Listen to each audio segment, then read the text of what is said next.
I'm having all the technical issues today. So far, I have had lifts not work to get here. I then went to the wrong city hall, and I finally got here. But you'd be happy to know I took public transport and an electric taxi. So hey, I did it in a green way.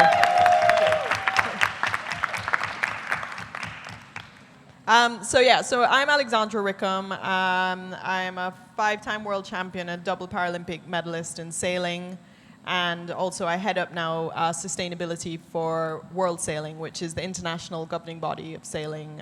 So we deal with 146 member national authorities, so 146 different countries are our membership. And we do everything from the Olympic Games through to we have special events, which are kind of things like the America's Cup, if you've ever heard of it. If you haven't, it's coming up next year. It's oh, you've been? Oh, great. And sailing has quite an elite sort of viewpoint. I am not the traditional picture of sailing, so I'm trying really hard to kind of change that, and also to use sailing as a vehicle for change in the world. First slide. So I was born in Jamaica, so that's the accent is, I've lived in England most of my life. My mom's Jamaica, my dad's English. This is a picture, I lived a really idyllic childhood, I'm not gonna lie. I was born and I lived there until I was 13. This is a picture of me and my aunt, it's not my mom. That's me in some really cool 80s shorts, just to tell you my age. The shorts are about as big as me. But I had a really great life. I lived in the countryside. We had our own food, we grew our own food most of the time, both vegetables and animals. So I was really close to nature, had a massive affinity for the sea, really have a great love for water, and got to spend a lot of time kind of in that space and really recognize how much because of that, how much we've distanced ourselves from nature and from the natural world as the years have gone on. Next slide.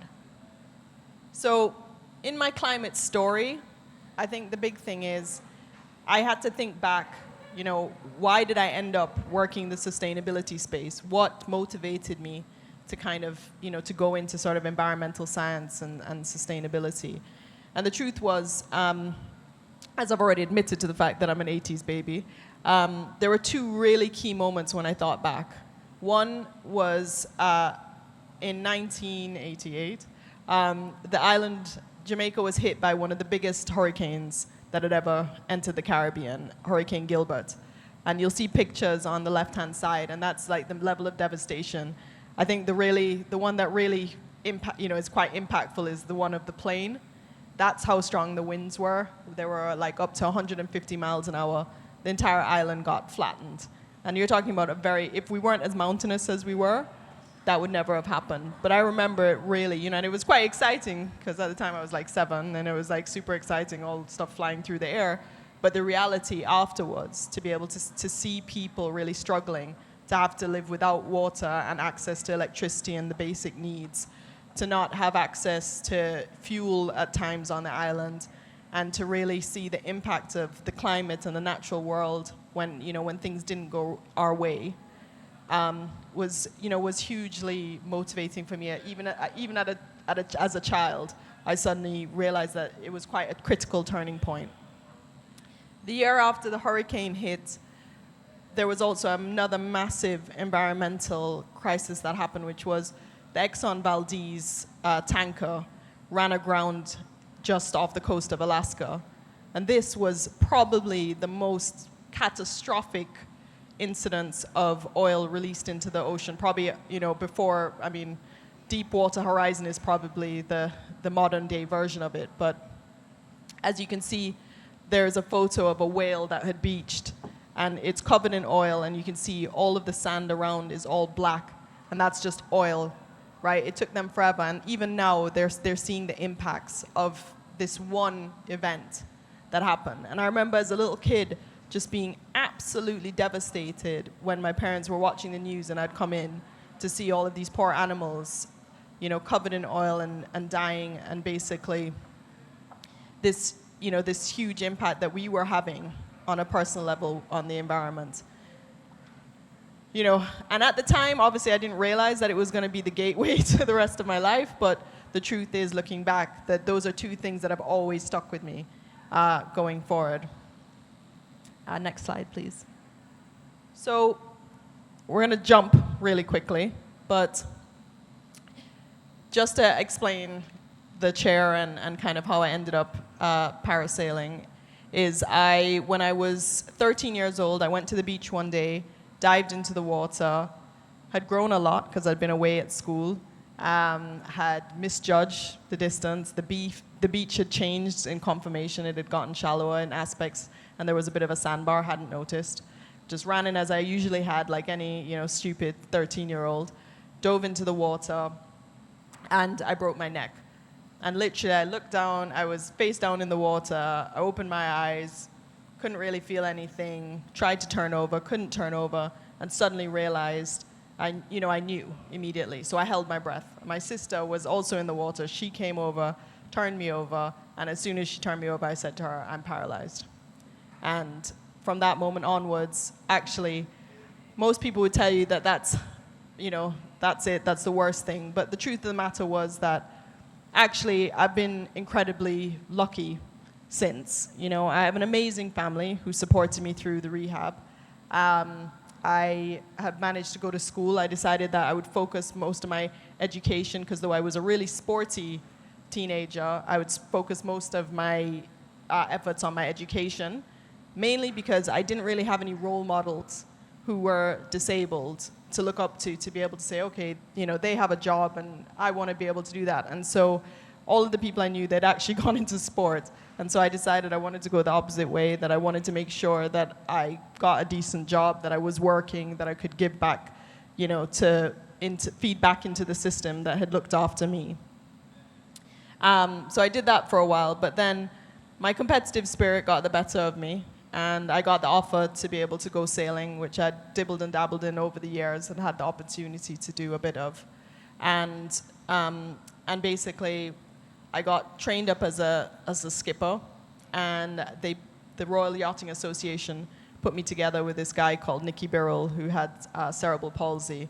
And this is kind of the snapshot of our career. This is us winning several world titles, and in one corner is our bronze medal in London, and then our bronze medals in Rio. And I was very, very lucky to be a part of Paralympics GB and to be a part of that community and to be able to learn and strive. But also I think it taught me a lot about setting goals, looking forward, being forward focused. Also being very solution focused, which is really critical. One of the great things, I guess, about when you do have a disability is that you are solution focused, because every day you have to figure out how you're going to move through the environment. You have to understand where you are in space, and you have to problem solve at all moments. And that I've been able to take both from sailing, which is a tactical sport, as well as an athletic sport, and then move it into the sustainability space.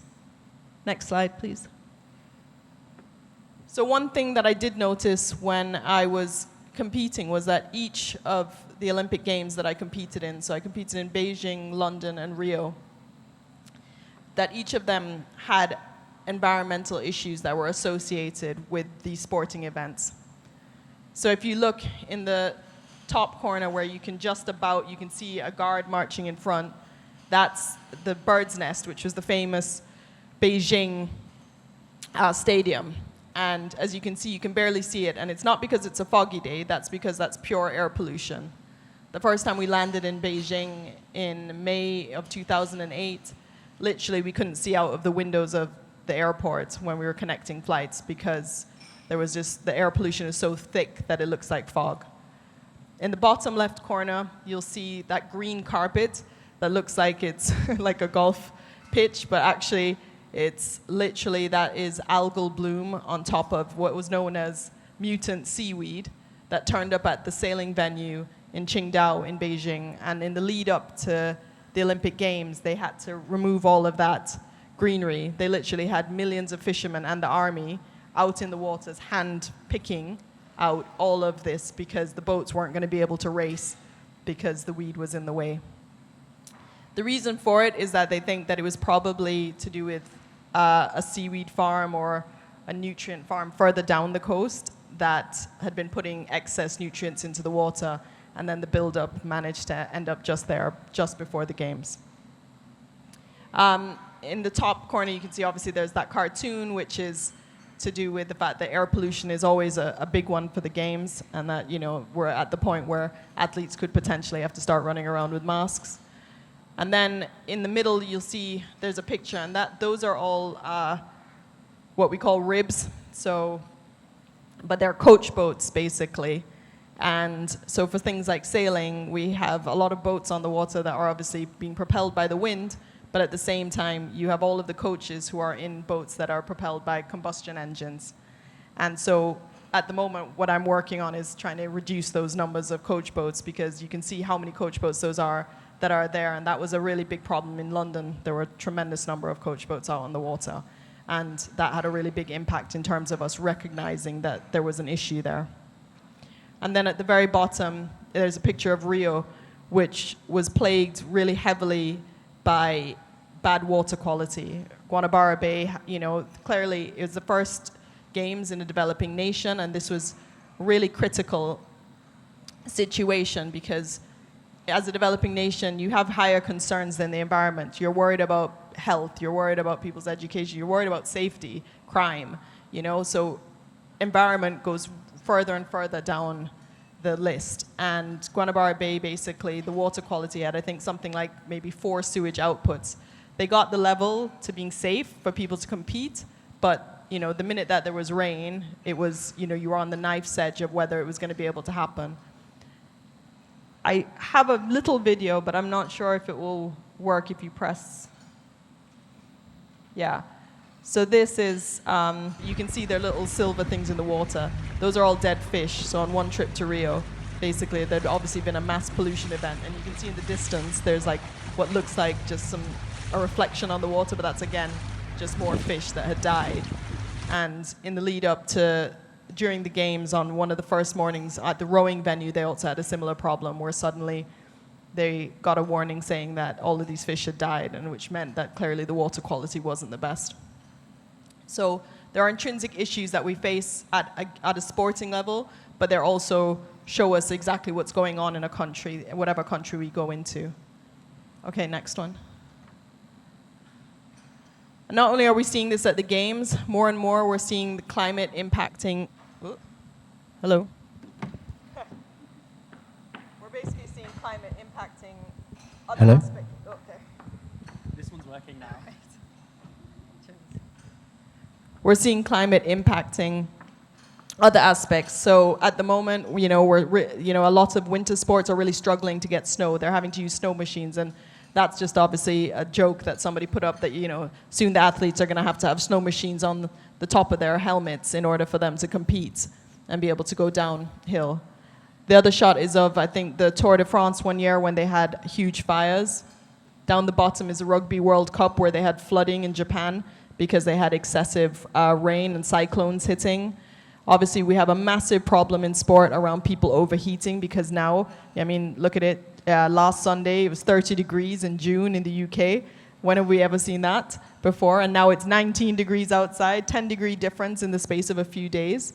And in the bottom right corner, that's a shot from Sydney when they had forest fires in 2019. And a sailing event I was working for at the time, we were on a knife's edge again about whether we were actually going to be able to bring our staff in because the air quality was so bad, and also because we weren't going to be able to utilize water for anything other than for drinking and for putting out fires, and we weren't going to be able to wash boats or do anything else that, you know, was clearly not important in the grand scheme of the world. So, oh gosh, well, this slide's had a bit of a guess the word. So basically, what I'm saying is that sport is at the heart of it, but kind of people ask me, you know, what does sport and sustainability look like? Well, it's everything. It's everything of how we operate, all of the operations on the ground. You know, so everything from travel, transport, freight, hospitality, what our fans do exactly, because actually our biggest impact comes from our fans traveling to to come and watch sport. So, but at the same time, a world without sport would be, frankly, I think, a rubbish world. But you know, and so these are all of the things that that are considered whenever I'm looking at from a job perspective, and that includes also diversity and inclusion programs, because we also look at the social side and the impacts of that.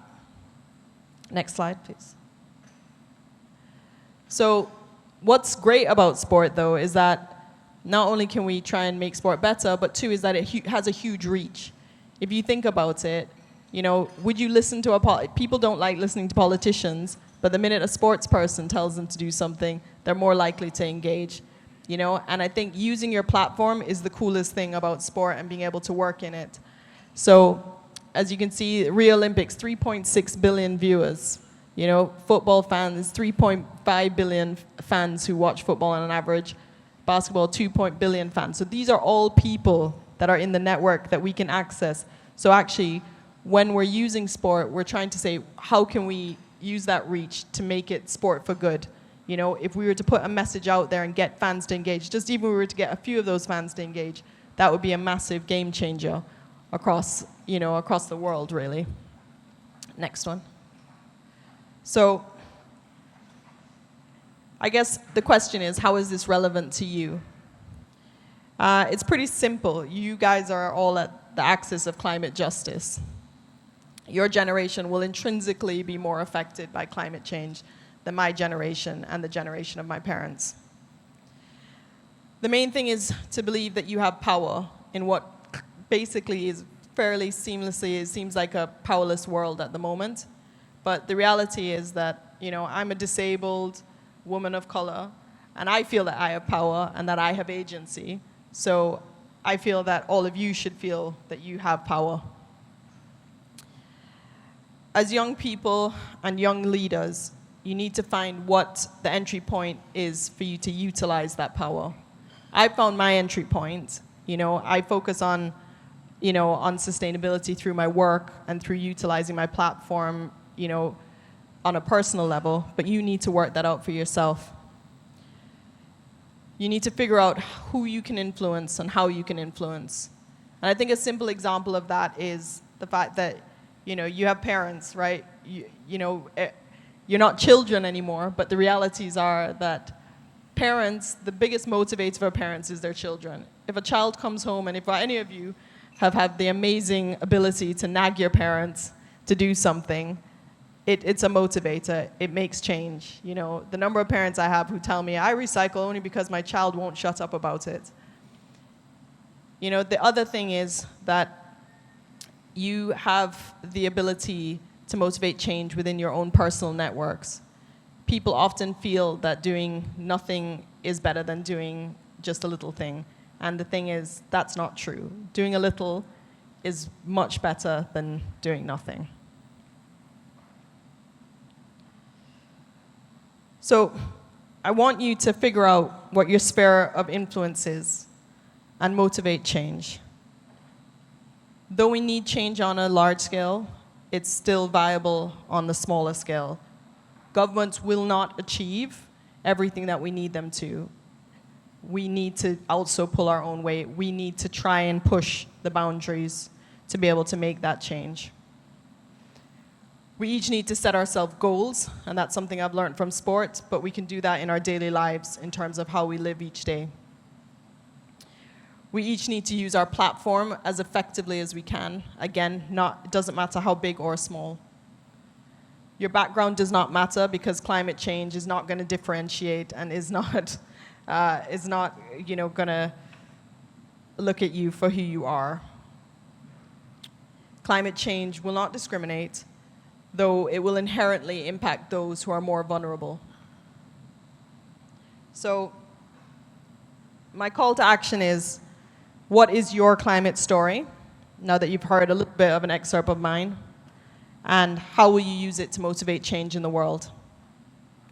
And I hope that you will, because all of you have that capacity to do it. Especially as Londoners, you're here, you can do it.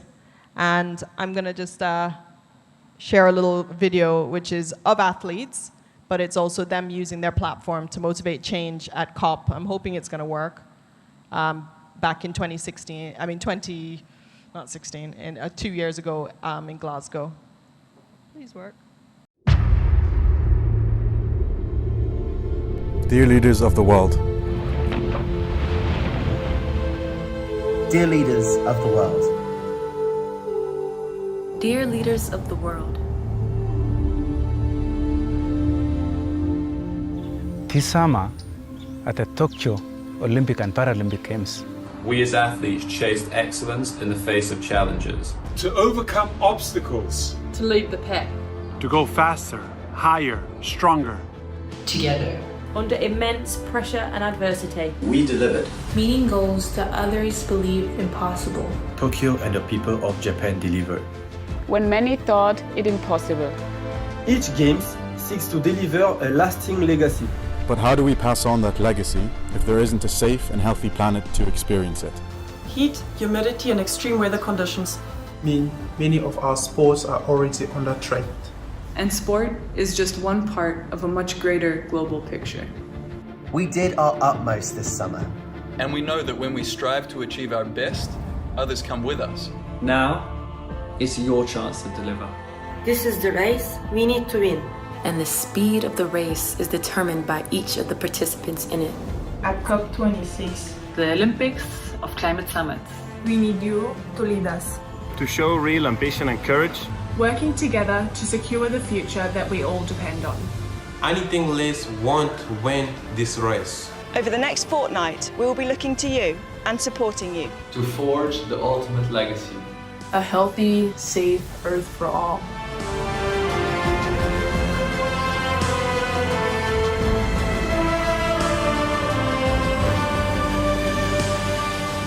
Yours, athletes of the world. It was really powerful. It was shown actually at COP in, literally to the leaders of the world to say, it's time for you to stop chatting and let's get moving. And again, it's that ability to use your platform, and I think if I can leave you with anything, that's what you should do.